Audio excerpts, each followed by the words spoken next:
What's happening, everybody? Michael, Vintage Diesel Equipment Service. Today we are back on our,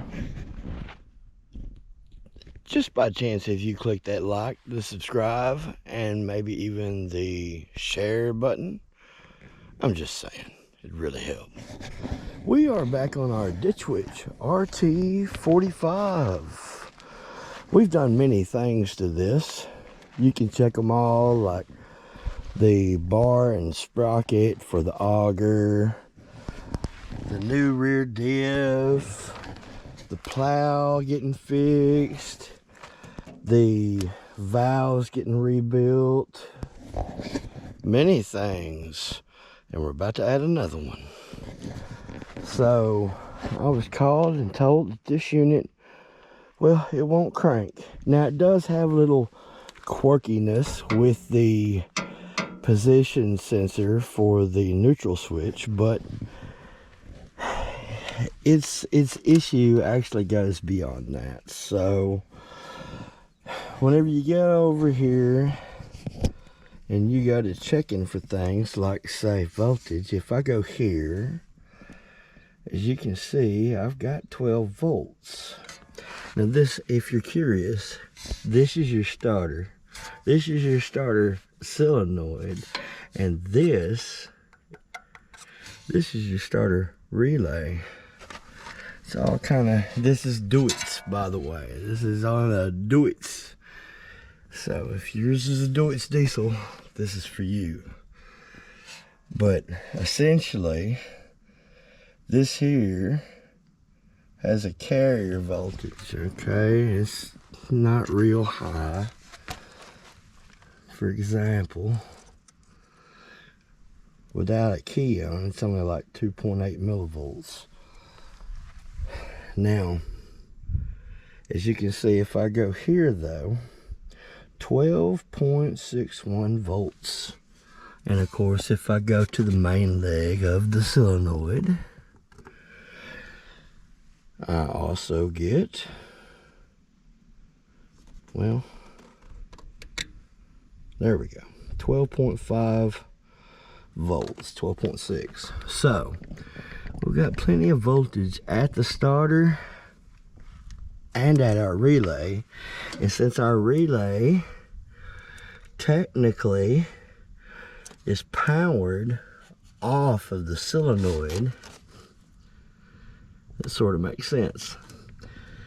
So the thing you're going to want to check then is going to be the actual key, which is going to be this, which runs back to the solenoid.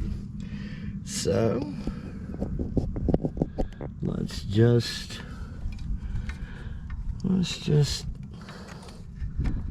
reach in here and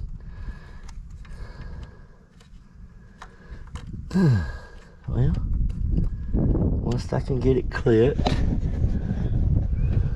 let's see.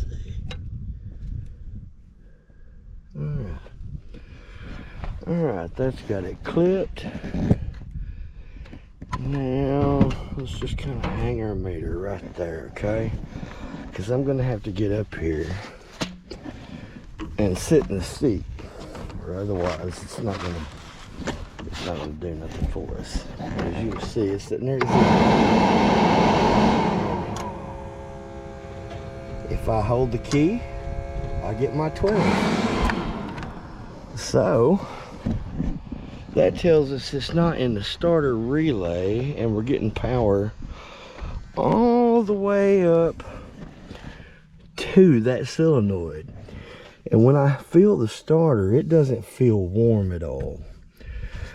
So I think our solenoid has failed. So what I'm going to do is, well, the obvious. Take the starter relay off and the starter, and then it's time to take the starter and have it checked out. So without further ado, that's what I'll be doing.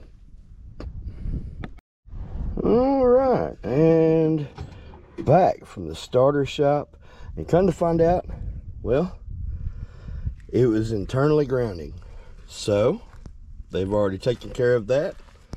and it's ready to put back on. So the next thing you'll see is, well, I guess it back on and us cranking it. So here we go. Now that the battery's hooked up, who knows, maybe. Let's find out together.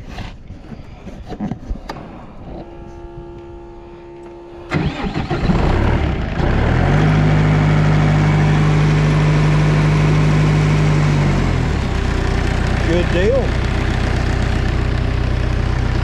Well,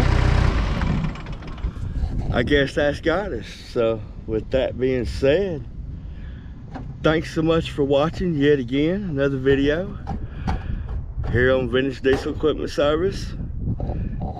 I don't happen to remember if I said it in the first part of the video, but if I haven't, feel free to click that like and the share button. And if you'd click that subscribe button, it sure would be appreciated. We'll see you again soon in another video. Till then, y'all.